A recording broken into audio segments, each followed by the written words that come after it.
Hey Dynamos, it's me, Miss Strass, back to read you another Dynamo Adventure so you can look for parts that you want to include in your Dynamo Adventure. Today's Dynamo Adventure is called The Dynamos Save the Day, written and illustrated by Miss Strass.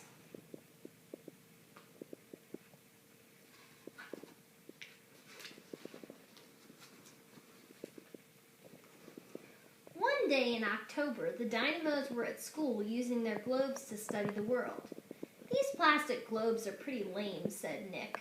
"You're right," said Maha. "It would be better to travel around the world to study it," she said. "How could we do that?" asked Shyla. "A trip around the world would cost way too much money," said Miss Strass. "Plus, we could not travel around the world on a bus," she answered. "Aww," all the Dynamos whined. They all went back to using their globes, but they were all thinking of a way to take a trip around the world. Boat, hot air balloon, rocket.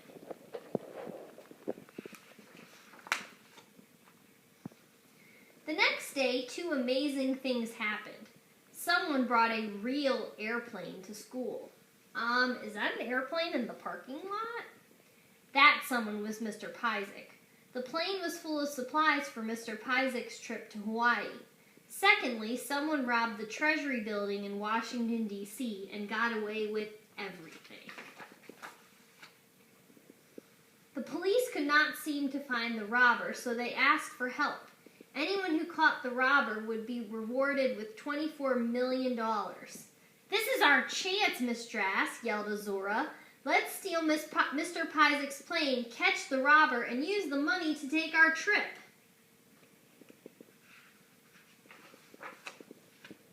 The Dynamos voted. It was unanimous. That means everyone agrees. We snuck toward the parking lot. Once we got there, we saw Mr. Pyzik. "Oh no," said Shreya. "How are we going to get past him?" asked Dominic. Everyone thought for a while. "I've got it," shouted Cameron. "Follow me." Cameron led us to the front entrance of the school. He showed us a board that controls the whole school. We pushed the fire drill button. As soon as the button was pushed, the alarm went off. Mr. Pyzik hurried toward the blacktop.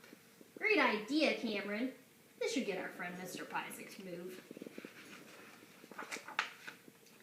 Meanwhile, the Dynamos were stealthily sneaking toward the airplane. Once we were all safely inside, Miss Strass sealed the door. "How are we going to make it fly?" asked Mackenzie. "Well," said Miss Strass, "I guess it's lucky for us that Mr. Pyzik left the keys in here." Miss Strass turned the key and the plane turned on. "Where to?" asked Miss Strass.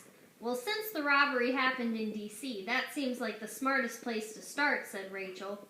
"Washington, D.C., here we come!" screamed the Dynamos. Our first stop was the Spy Museum, where we picked up sweet spy gadgets and 24-way walkie-talkies. Then we spread out all over Washington, D.C. looking for clues.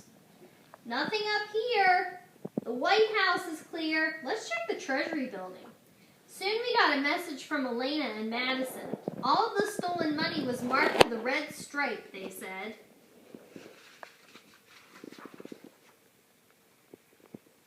They had found that out at the Treasury building. "This makes our job a little easier," said Joey. "If we find the red stripe money, we'll know where the robber has been," he added. "But where should we look?" asked Kaylee.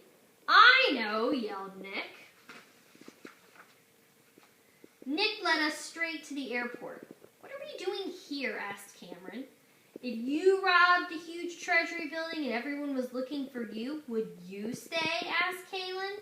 We walked down the row of ticket counters and noticed a man paying for a plane ticket. "1 ticket to London, sir."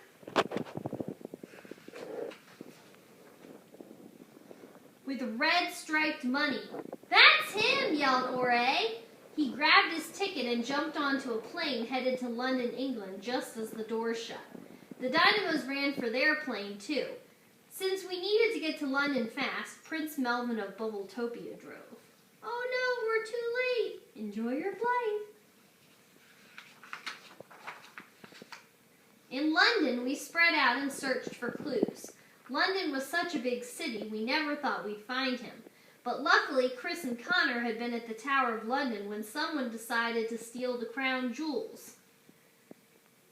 He's not at the Globe Theatre or on the London Eye. The Thames is clear. I think I'm lost. Alert! Alert! But before he could, Chris and Connor jumped out of the shadows. The robber dropped the jewels and headed for the train station. Chris and Connor ran after him and radioed us. We all met up at the River Thames and headed for the plane. Ah ha ha ha! Shh!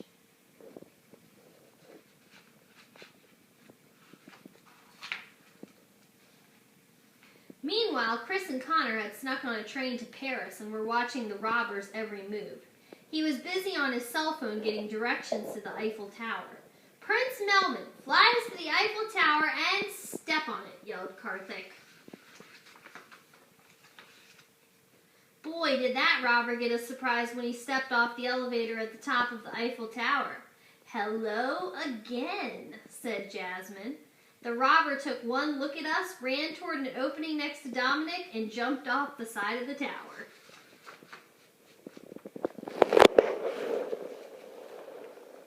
He pulled his parachute open, landed safely, hopped into a taxi, and was gone before the Dynamos could do anything. We've lost him, wailed Jason. No, we haven't, said Dominic. I put a tracking device on him as he went by me. Nice, said a relieved Miss Strass. Just then, Chris and Connor came huffing and puffing up the steps. They had taken the stairs. Let's go, said Aisha. Miss Strass whistled and Prince Melvin drove the plane right beside the tower. We all hopped inside.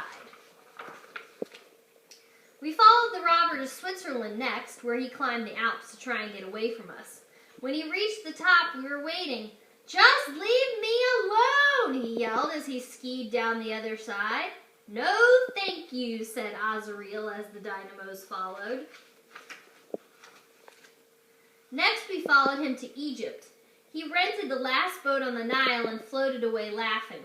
Elena roped us a crocodile and we floated down the Nile right behind him. How did you find me here? He yelled. You can never outsmart the Dynamos, said Joey. After that, we followed the robber to the jungles of South America, the frozen glaciers of Antarctica, the waters of the Pacific Island, and even to China. While Prince Melvin piloted the plane toward Australia, the Dynamos planned their capture. While Maha, Michaela, and Mackenzie wove a net of gummy worms, the rest of the Dynamos parachuted out of the plane one by one. Izora was the last one to parachute. She carefully took the golden treasure chest and jumped into the ocean. The water is great! Ooh, it's heavy. The plan worked. The greedy robber saw the treasure chest from the sky and jumped in after it. The gummy worm net dropped on top of him, and Oray, Haley, Madison, Shyla, and Shreya swam over from their posts and tied it tight. No! Aisha, Karthik, Azrael, Jason, and Jasmine towed him to shore where the police were waiting. That'll teach you to mess with the Dynamos, yelled Kaylin and Michaela. To celebrate, Miss Strass tried out her airplane skywriting skills. Okay, that was pretty sweet skywriting. And then took them to Hawaii. The Dynamos rock. I just love it here, said Rachel. Me too, said Miss Strass. Do you know where my favorite vacation spot is? Asked Miss Strass. Hawaii? Guessed a voice behind him. They turned slowly and saw, Mr. Pyzik, run! Screamed Joey. The end. See you guys later.